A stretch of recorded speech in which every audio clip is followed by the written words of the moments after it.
زندگی تو ویسے بھی محدود ہے، ایک حد ہے، کب تک جینا ہے؟ کتنے سال؟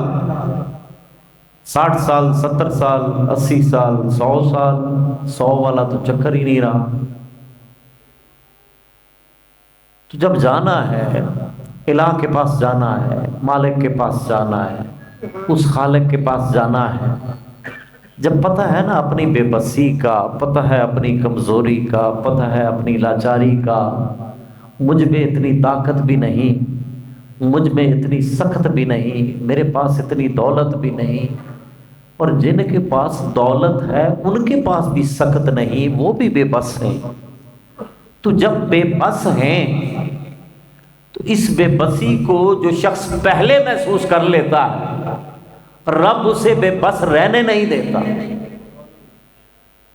جو شروع سے یہ سوچ لیتا ہے کہ مالک وہ ہے، مالک میں نہیں ہوں، میں اطاعت گزاروں میں ہوں، میں ماننے والوں میں ہوں، تو جو ماننے والوں میں آ کر بیٹھ جاتا ہے نا تو رب پھر ماننے والا بن جاتا ہے، وہ مان جاتا ہے۔ جب بندہ تائب ہوتا ہے، بندہ جب رجوع کرتا ہے نا تو رب العالمین بندے کو رسوا نہیں ہونے دیتا۔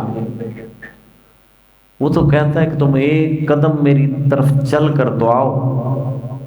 حدیث مبارکہ کا مفہوم ہے نا، متفق علیہ حدیث ہے، من تقرب الی شبرا تقربت الیہ ذراعا۔ میرا بندہ جب ایک بالشت میری طرف بڑھتا ہے، میری قربتوں میں آتا ہے، میری قربتوں میں، میری آغوش میں، میری رحمت کی آغوش میں، من تقرب الی،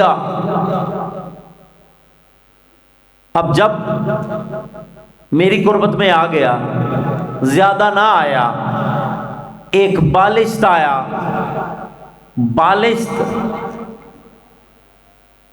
مطلب آپ کہہ لیں کہ آدھے بازو کو کہہ لیں، بازو کا بھی آدھا حصہ، ایک گٹھ جیسے ہم کہتے ہیں، من تقرب الی شبرا تقربت الیہ ذراعا۔ اے بندے تو ایک بالشت میرے قریب ہو، میں ایک بازو قریب ہو جاتا ہوں، تو ایک بالشت میرے قریب ہو، میں ایک بازو تیرے قریب ہو جاتا ہوں۔ اب مولا تو دور ہی کب تھا؟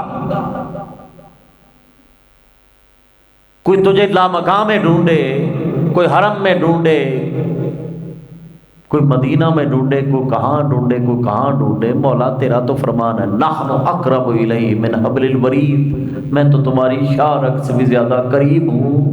مولا اتنا قریب، پھر بھی من تقرب الیہ شبرا تقربت الیہ ذراعا، تو ایک بالشت میرے قریب آ، میں ایک بازو تیرے قریب آ جاؤں گا۔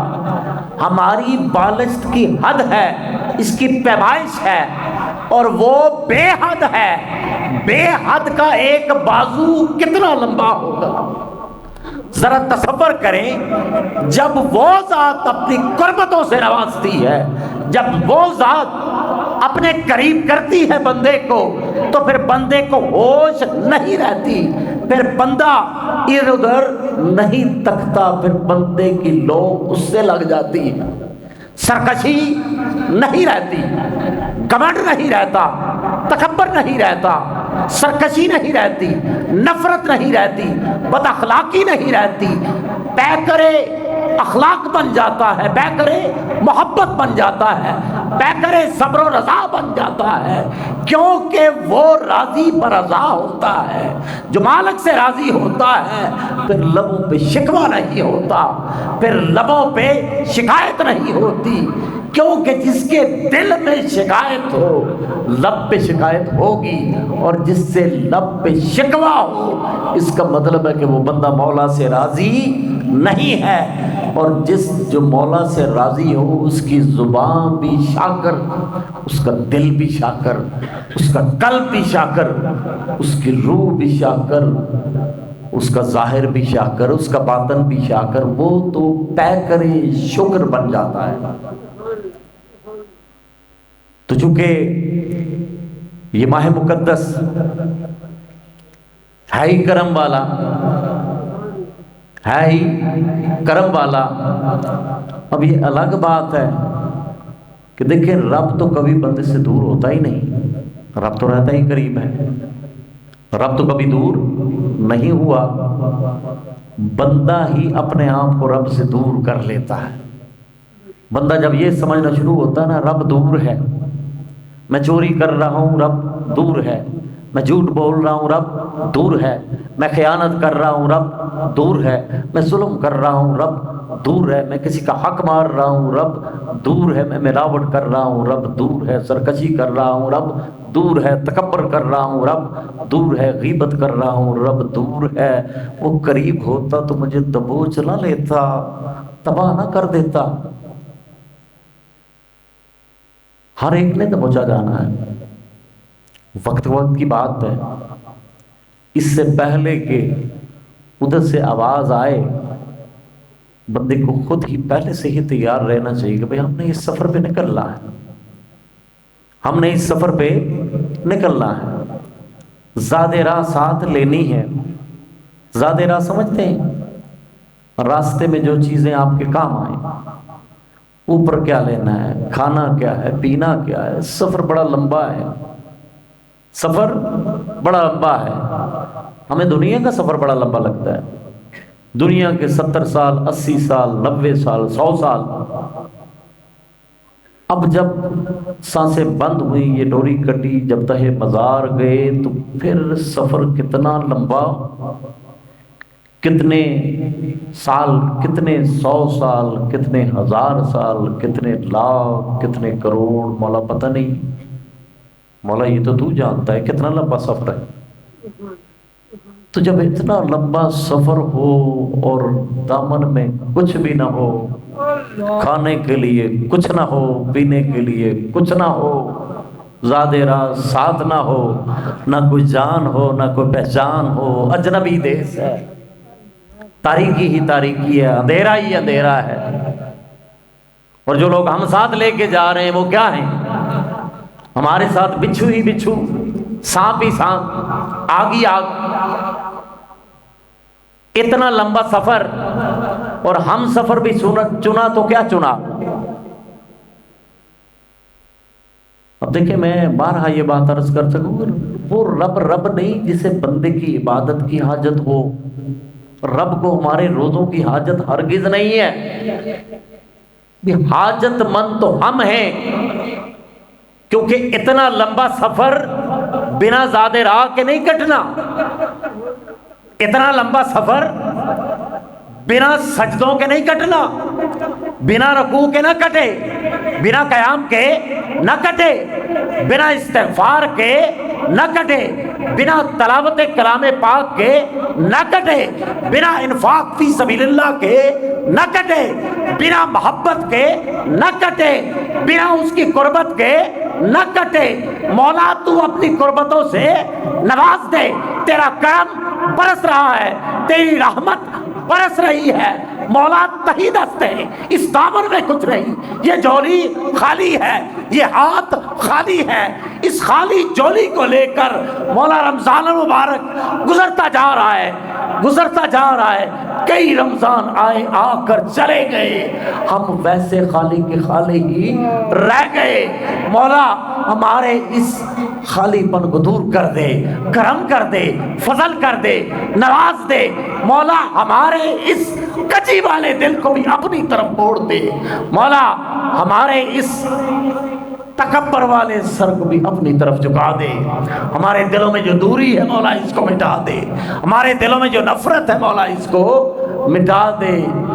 تجھے تیرے رمضان کا واسطہ، تجھے تیرے قرآن کا واسطہ، تجھے تیرے حبیب کا واسطہ، باری تعالیٰ ہم میں ریاکاری بھی ہے، ہم میں دکھاوا بھی ہے، ہم میں گناہ بھی ہے، ہم مانتے ہیں، ہم نادم بھی ہیں، شرمندہ بھی ہیں، سب کچھ ہے، مولا تو افضل ہے، پاک ہے، برتر ہے، بہتر ہے، اکبر ہے، علی ہے، عظیم ہے، اس لیے تو اپنی عظمتوں کو دیکھ، تو اپنے شان احدیت کو دیکھ، شان سمدیت کو دیکھ، ہماری بے کسی کو نہ دیکھ، ہمارے گناہوں کو نہ دیکھ، ہماری بد اخلاقی کو نہ دیکھ، کیونکہ ہم اس قابل نہیں، مولا تیرا فضل ہی ہمیں تیری قریب کر سکتا ہے۔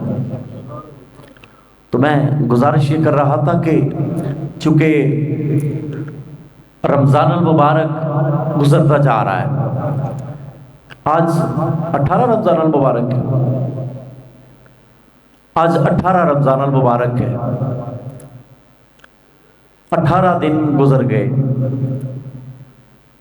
اگر ہم اپنے آپ سے سوال کریں کہ ان 18 دنوں میں قرآن کتنا پڑھا ہے، نمازیں کتنی پڑھی ہیں، بیٹا اس کو تھوڑی دیر بند رکھیں، اس کو نمازیں کتنے پڑھی ہیں، اور اگر پڑھی ہیں تو جماعت کے ساتھ کتنی پڑھی ہیں۔ اب دیکھیں نماز کا حکم ہے ہی باجماعت، نماز کا حکم ہے ہی باجماعت۔ یہ الگ بات ہے کہ نہیں آپ کو وقت ملا، جماعت کے ساتھ نہیں شامل ہو سکے تو بھائی اپنی انفرادی پڑھ لیں، چھوڑیں نا۔ لیکن ہم نے مسجد کوئی خیر بات کہہ دی ہے، مسجد جمعے والے دن ہم چلے جاتے ہیں، یا کبھی کبھار کسی نماز میں چلے جائیں، مسجد میں جائیں، بوڑھے لوگ جائیں، بال سفید ہو گئے ہیں، کمر جھکی ہوئی ہے، ہاتھ میں سٹک پکڑی ہوئی ہے، وہ لوگ جائیں مسجد میں، ہمارا کیا کام ہے؟ وہاں پر ہر اکڑی ہوئی گردن جھک جاتی ہے۔ ایک وقت آنا ہے کہ ہر ایک کی کمر بھی جھکنی ہے، ہر ایک کے بالوں میں سفیدی بھی آنی ہے۔ اس سے پہلے کہ بالوں میں سفیدی آئے، اس سے پہلے کہ زبان لڑکھڑائے اور سبحان ربی الاعلیٰ نہ کہا جا سکے، سبحان ربی العظیم نہ کہا جا سکے، توبہ نہ کی جا سکے، اس سے پہلے اس زبان کو استعمال میں لے آئیں، اس سے پہلے کہ آپ گردن کو نہ جھکا سکیں، اس جبین کو سجدوں سے اتنا منور کر دیں کہ یہ روشنی آپ کی قبر کو بھی منور رکھے۔ تو میں گزارش یہ کر رہا تھا، آج 18 رمضان المبارک ہے، آج کا جو موضوع سخن بنتا ہے 17 رمضان المبارک غزوہ بدر ہوا، کیونکہ ہے تو رمضان المبارک کے فضائل ہیں، لیکن فضائل جن لوگوں کے ہیں ان کے فضائل، جن لوگوں کے فضائل قرآن نے بیان کیے، جن لوگوں کے وسائل احادیث مبارکہ میں آئے، سرکار نے بیان کیے، ان کا تذکرہ کرنے سے بھی بڑا کچھ ملتا ہے۔ غزوہ بدر بڑی خاموشی سے گزر رہا ہے، کوئی تذکرہ نہیں، کوئی بات نہیں۔ قرآن پاک سورہ انفال وَإِذْ يَعِدُكُمُ اللَّهُ إِحْدَى الطَّائِفَتَيْنِ، اور جب اللہ تعالیٰ نے تم سے وعدہ کیا دو گروہوں میں سے ایک گروہ پر تمہیں غلبہ دے گا، انہا لکم، کوئی ایک گروہ چن لو، اس گروہ پر تمہیں میں غلبہ دوں گا۔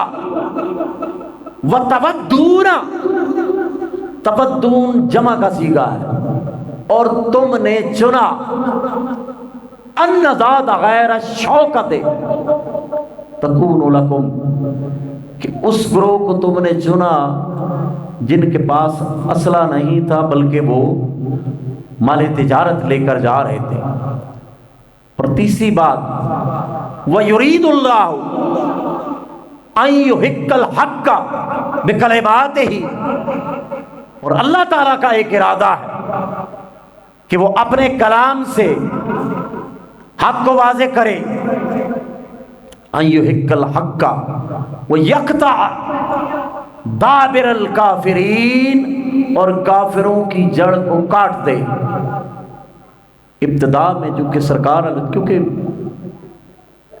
کفار نے حضور تاجدار کائنات حضرت محمد مصطفیٰ صلی اللہ علیہ وآلہ وسلم کو اور آپ کے صحابہ کو اس قدر اذیتیں دی، اس قدر تکالیف کہ ان کا جینا حرام کر دیا۔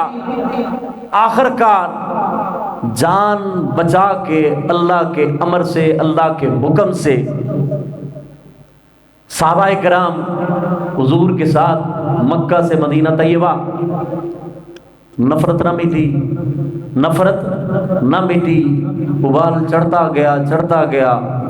حضور کی منصوبہ بندی تھی، انہوں نے ارد گرد کے قبائل سے صلح صفائی بھی کر لی، یہود و نصارہ کے ساتھ بھی معاہدے کر لیے، اپنے آپ کو مضبوط کرنا تھا. اور دیکھیں کفار کا اس وقت یہی اصول تھا،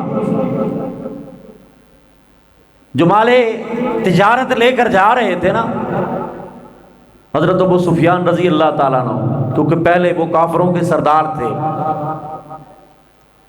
وہ یہ لے کر جا رہے تھے.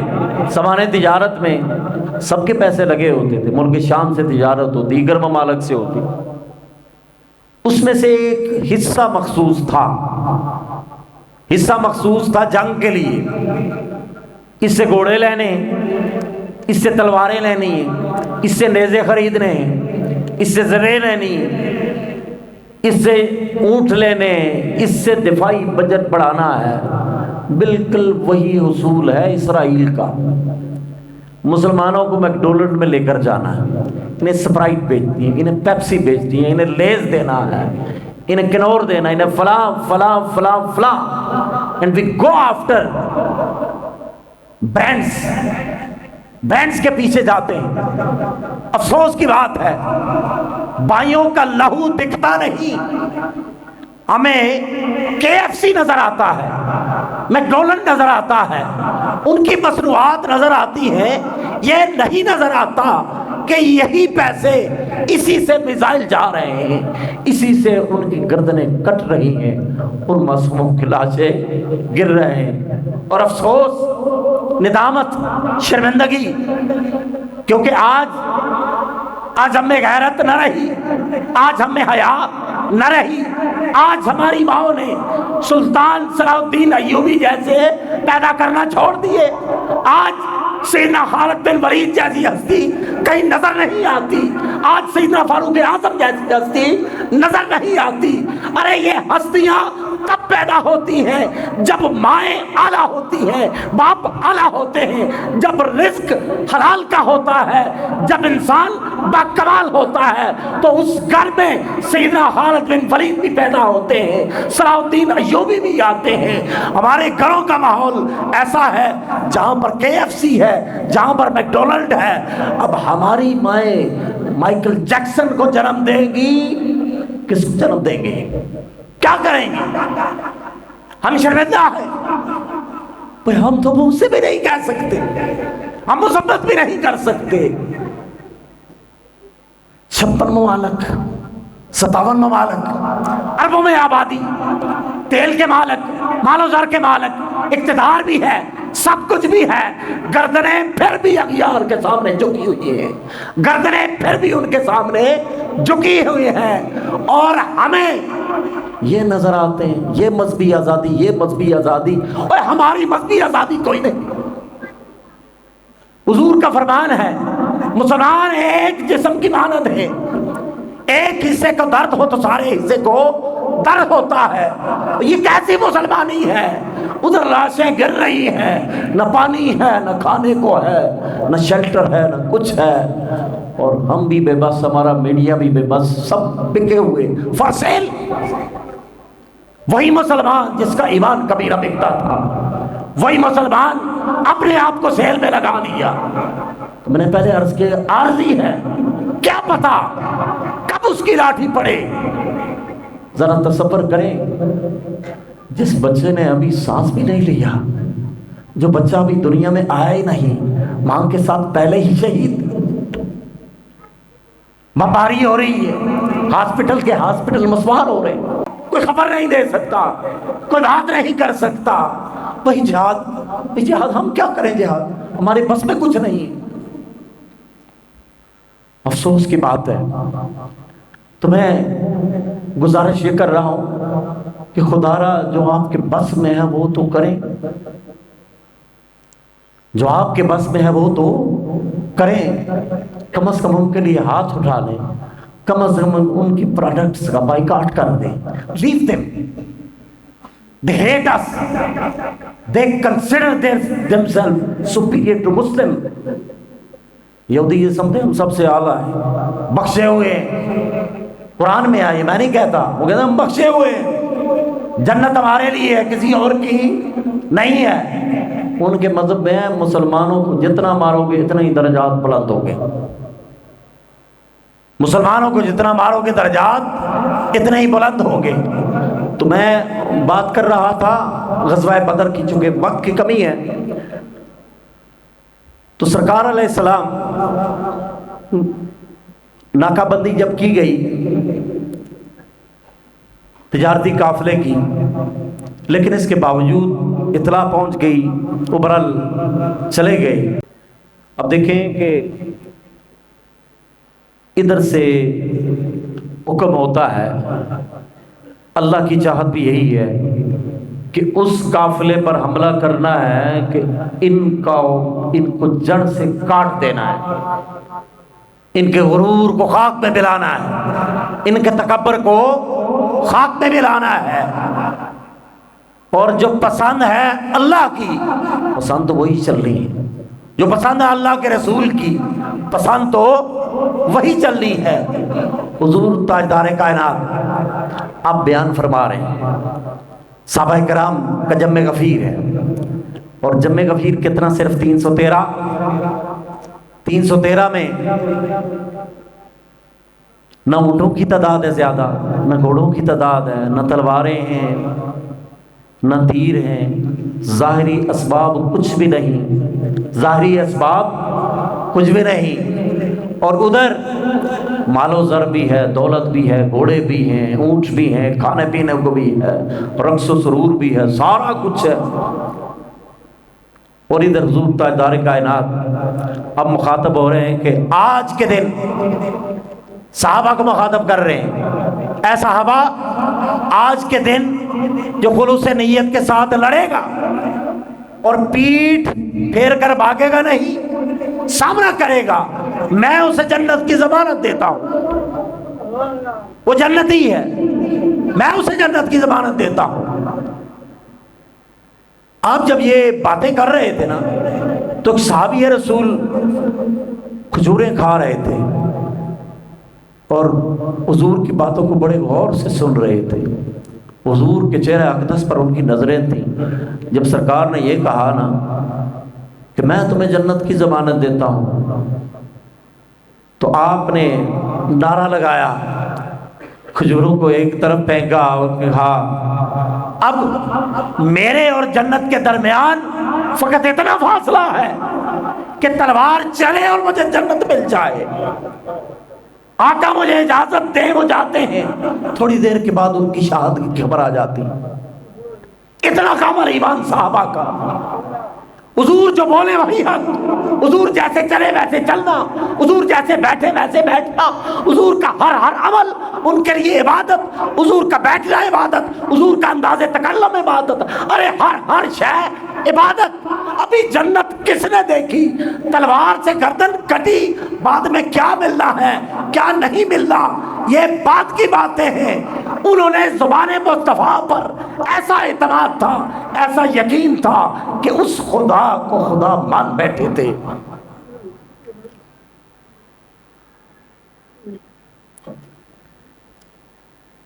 اپنے محبوب کا ہم ایسے کہاں مانتے ہیں، اپنے محبوب کا ہم ایسے کہاں مانتے ہیں، جس کو دیکھا ہی نہیں اس کو خدا مانتے ہیں، جس کو دیکھا ہی نہیں اس کو خدا مانتے ہیں۔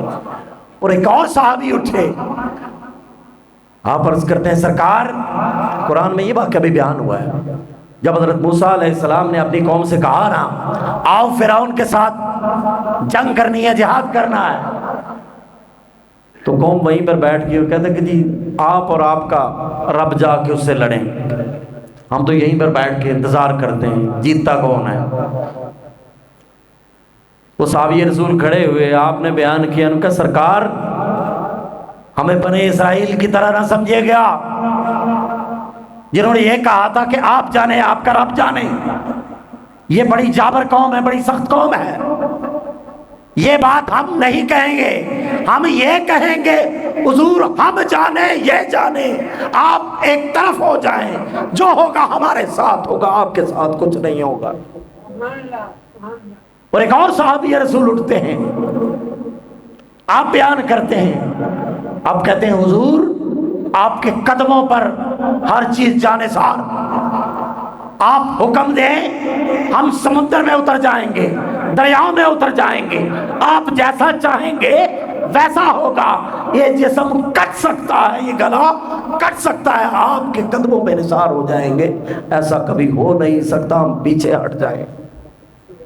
کیسی رب نے فتح دی، باریک لباس پہنے، کپڑے بھی کم، ادھر شاہی لباس، ادھر زرے، ادھر بے لباس، ادھر اسلحہ ہی اسلحہ، ادھر بے نیام تلواریں، نہ تلواریں ہیں نہ نیزے ہیں، کچھ بھی نہیں ہے، پھر بھی یقین کامل ہے۔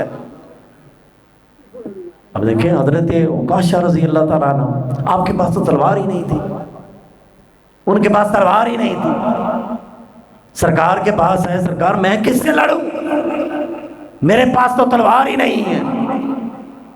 آپ نے کہا کوئی لکڑی کو ٹہنی لے آؤ، اب وہ ٹہنی لے کر آئے، سرکار نے یہ تو لکڑی ہے، آپ نے کہا اسے ہاتھ میں پکڑو تلوار بنے گی، پھر بنی تلوار، پھر بنی نہ تلوار، جیسے حضرت موسیٰ علیہ السلام کے ہاتھ میں عصا آتا تھا، نیچے پھینکتے تو بہت بڑا سام، ویسے ہی وہ خشک لکڑی لمس مصطفیٰ ملا، ارادہ مصطفیٰ ملا، اذن الہی ملا، وہ لکڑی لکڑی نہ رہی، تلوار بن گئی۔ اور غرور اور تکبر اس قدر زیادہ تھا، جب ابتدا ہوئی نا تو انہوں نے کہا بھئی ہم نے انصار سے نہیں لڑنا، انصار سے نہیں لڑنا، اپنے قبیلے والوں سے لڑنا ہے جو مکہ سے گئے ہوئے۔ سرداری بندے کو کہیں کا رہنے نہیں دیتی، یہ اکڑ، یہ نمبرداری، یہ پوزیشن، یہ اقتدار بندے کو کہیں کا نہیں رہنے دیتا۔ ہم بھی بڑے قبیلے والوں سے لڑیں گے، اپنے قبیلے والوں سے لڑیں گے، ہم خاندان قریش سے لڑیں گے، آؤ قریشی خاندان سے لے آؤ۔ حضور نے پھر اپنے خاندان کو پیش کیا۔ حضور کا تو اسوہ ہے کہ جب بھی ضرورت پڑی ہے نا تو خاندان اپنا ہی پیش کیا ہے، میدان بدر کا ہو، میدان احد کا ہو، میدان کربلا کا ہو، جب بھی اس دین کو ضرورت پڑی ہے حضور کی آل نے اپنا خون پیش کیا ہے۔ ادھر سے عتبہ، شیبہ اور ولید، بڑے بڑے جنگجو، بڑے بڑے سردار، ان کے مقابلے میں سید الشہداء سیدنا امیر حمزہ رضی اللہ تعالیٰ عنہ، جن کے بارے میں سرکار کہا کرتے تھے میرا قرار ہے، میرے دل کا چین ہے، میں انہیں دیکھتا ہوں تو سکون آتا، جنہیں دیکھ کر حضور کو سکون ہوتا ہے انہیں میدان میں بھیج رہے ہیں، جائیے چچا جان، آج وقت آ چکا ہے، آج پتہ چلے گا حق اور باطل کا، حق کس کے ساتھ ہے، باطل کس کے ساتھ ہے۔ سیدنا امیر حمزہ جاتے ہیں، مشیت عزدی ہے، عطا مصطفیٰ ہے، ادھر حضور کی آنکھیں پرنم ہیں اور حضور دعا کیے جا رہے ہیں، باری تعالیٰ آج اگر یہ گروہ شکست کھا گیا تو اس دنیا میں کوئی تیرا نام لیوا نہ ہوگا، تو مولا آج تیرا وعدہ بھی ہے، تیری نصرت بھی آئے گی، تیرا کرم بھی ہوگا، مولا آج رسوا نہ کرنا۔ ادھر اپنے چچا جان کو رخصت کر رہے ہیں، سیدنا امیر حمزہ رضی اللہ تعالیٰ عنہ کو رخصت کر رہے ہیں۔ آپ چاہتے ہیں مقابلے میں سردار آتا ہے، وار نہیں سنبھال سکا، ایک ہی بار میں کام فرق ہو گیا۔ ادھر سے مولا علی المرتضی شیر خدا ان کو بھیجتے ہیں، اور دیکھیں مولا علی حضور کے چچا زاد بھائی تو تھے ہی تھے، حضور کے پروردہ بھی تھے، حضور نے اپنے بچوں کی طرح پالا تھا، تربیت کی تھی، اپنے اس تربیت یافتہ بھائی کو بیٹے جیسے بھائی کو سرکار کہتے ہیں جاؤ ولی جاؤ. اور دیکھیں جو علم اٹھایا گیا تھا نا، 2 علم سرکار نے بنائے تھے، ایک انصار کا ایک مہاجرین کا. مہاجرین کا علم مولا علی کے پاس تھا غزوہ بدر میں بھی. اب جاتے ہیں، اب ولید کے مقابلے میں جاتے ہیں تو ولید کو ڈھیر کر دیتے ہیں. شیر خدا جو خدا کا شیر ہو، اور حضرت اور جو تیسرے صحابی حضرت عبیدہ بن حارث، عمر رسیدہ ہونے کے باوجود آپ جاتے ہیں. جنگ تھوڑی طویل ہوتی ہے، وہ بھی کافر کو واصل جہنم کرتے ہیں، لیکن زخموں کی اتنی تاب نہیں لا سکے، حضور کے قدموں میں جان دے دیتے ہیں. اور دیکھیں پھر یہی بات ہے نا کہ بھئی اس کی ذات پر یقین کر کر جو لوگ گئے تھے نا، اس لیے اہل بدر کے مقابلے میں یہ قرآن کا فیصلہ ہے، جو بدر میں شامل ہوئے ان کی شان وکھری ہے، ان کی شان وکھری ہے. بنا اسلحہ لڑے، بغیر کسی چیز سے لڑے، حضور کے مکھڑے کو دیکھ دیکھ کے لڑے. اللہ تعالیٰ آپ کا آنا قبول فرمائے. اور دوسری ایک گزارش کرتا چلوں، اعتکاف آ رہا ہے، کیا خبر اگلے سال ملے موقع یا نہ ملے. 20 رمضان المبارک کو اعتکاف کریں، حضور کی سنت ہے، اور ایسی سنت ہے آقا علیہ السلام نے مرنے تک یہ سنت جاری رکھی. تو اس میں کوئی نہ کوئی نشہ تو ہوگا نا، ذرا چکھ کے دیکھیں اس کو بھی. اللہ آپ کا نا قبول فرمائے. وآخر دعوانا الحمدللہ.